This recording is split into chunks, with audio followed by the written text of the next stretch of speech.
আখতারুল তুমি কোথায় আছো?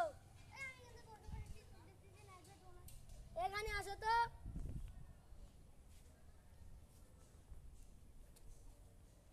দেখো তো আমাদের আমের বাগানে কি ডিউটি আছে?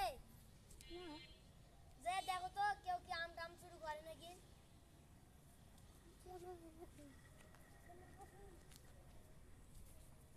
দেখি আমার কাকা মিষ্টি আম গাছে আমি দেখি।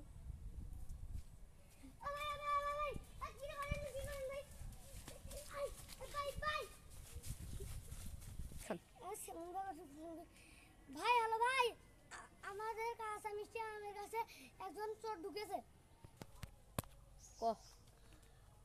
আমাদের বাগানে কি চোর এসেছে? হ্যাঁ হ্যাঁ, আমাকে মারপিট করেছে খুব।